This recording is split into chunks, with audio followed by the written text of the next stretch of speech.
Hi everyone, my name is Gabby and today I will be presenting my project, which is the Brzonski Wedding Project. I would first like to introduce you to Alyssa Anna and Earl Brzonski, the two that will be wed.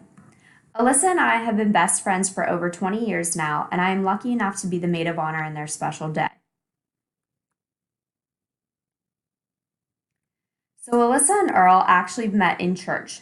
They both belonged to the same church and were attending the same mass, sitting near one another for quite some time before Earl finally mustered up the courage to talk to Alyssa. Alyssa and Earl's relationship began, and it was very effortless and easy for the two of them. We all knew this was something very special from the beginning. They were both so kind and funny and caring about all of those around them. Finally, on June 20th, 2018, Earl proposed to Alyssa with a beautiful ring while they were vacationing in Ocean City, Maryland. I was lucky enough to coincidentally be there and share in this special time with the two of them. This is when the fun of the wedding planning began and really served the purpose of this project. So to go through some of the project details, the date of the event is October 3rd, 2020.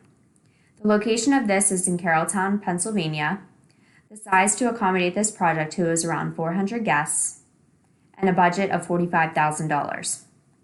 Success criteria for this project is that we want it to be a memorable day to celebrate the marriage of Alyssa and Earl. We not only want it to be a special day for the two of them, but for everyone involved and everyone present. A major deliverable of this project is that many contracted vendors will be involved, so it's important that they're all key players in this project. So it's important to have a milestone schedule because weddings involve many different people and many different things going on at many different times. It's important to first prepare a baseline project plan like this one here to help keep everything in order and on task. There are some tasks that are critical to take place early on, such as things like choosing the caterer, drafting the guest list, and of course selecting your venue. On the other hand, some other details can and must wait until closer to the date of the event. These are things such as the final dress fitting, completing the seating chart, and finalizing all the details for the event right beforehand. So as I mentioned, this project involves a number of different vendors who are all providing a variety of different goods and services for the day. So, like I mentioned, the venue will take place at St. Benedict Church is where the ceremony will be held, and then the reception will be at the Carrolltown Fire Hall right down the road. The food will be catered by Luigi's Restaurant, alcohol to be provided by C&J Falcini's, cake and other various desserts will be provided by Patty's Cakes, flowers will be provided by Rouse's Flower Shop, Rafa Stock Photography will be doing all photography for the event, and Cruise Media will be doing the videography. Hair and makeup for the bride and her bridesmaids and maid of honors will be by Styles by Bree. And then the DJ providing the entertainment will be DJ Tommy Guns Entertainment. Each of these vendors are a key player and are critical to the success of the project. So the work breakdown structure clearly defines what the variety of tasks involved are and who is involved.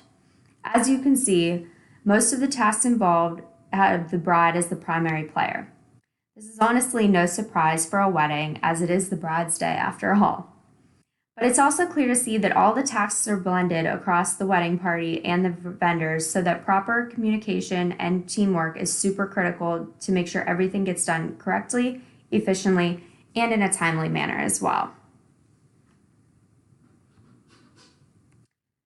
So I'm not going to get into a whole lot of detail about the network diagram, but I just wanted to point out on one thing, and that the key thing here is that how each of the different tasks play off one another, and they are so critical to the flow of the project.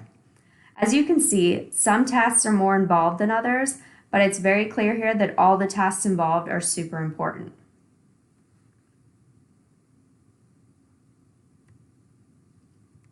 So one of the most important parts of any project is the budget. As I mentioned earlier, the budget for this project here is $45,000. As you can see here, after breaking down each of the costs associated with all the tasks, as well as the costs associated with the contracted vendors, the wedding falls right within the budget at a total of $43,130.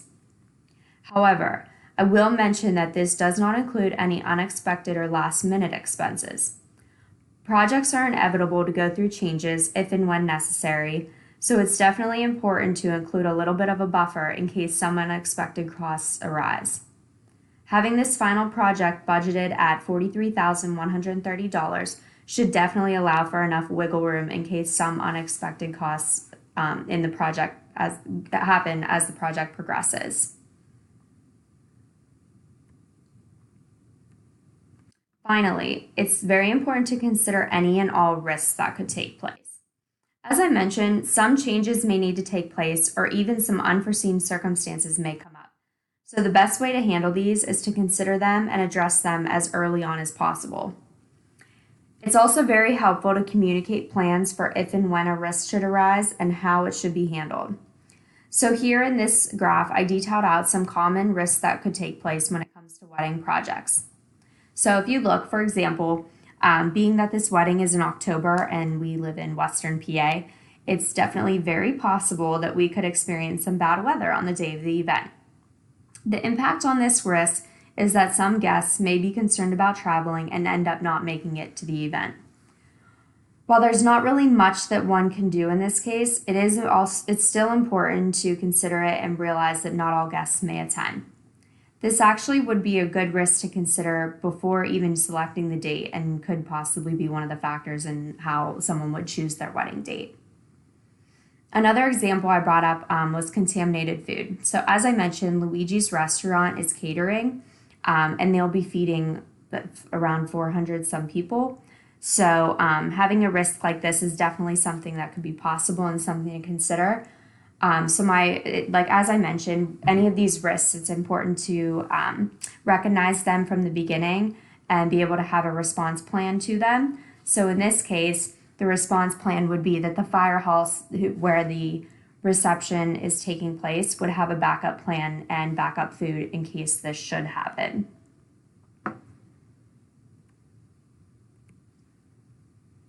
Thank you all for following along the journey of the Brzezowski Wedding Project.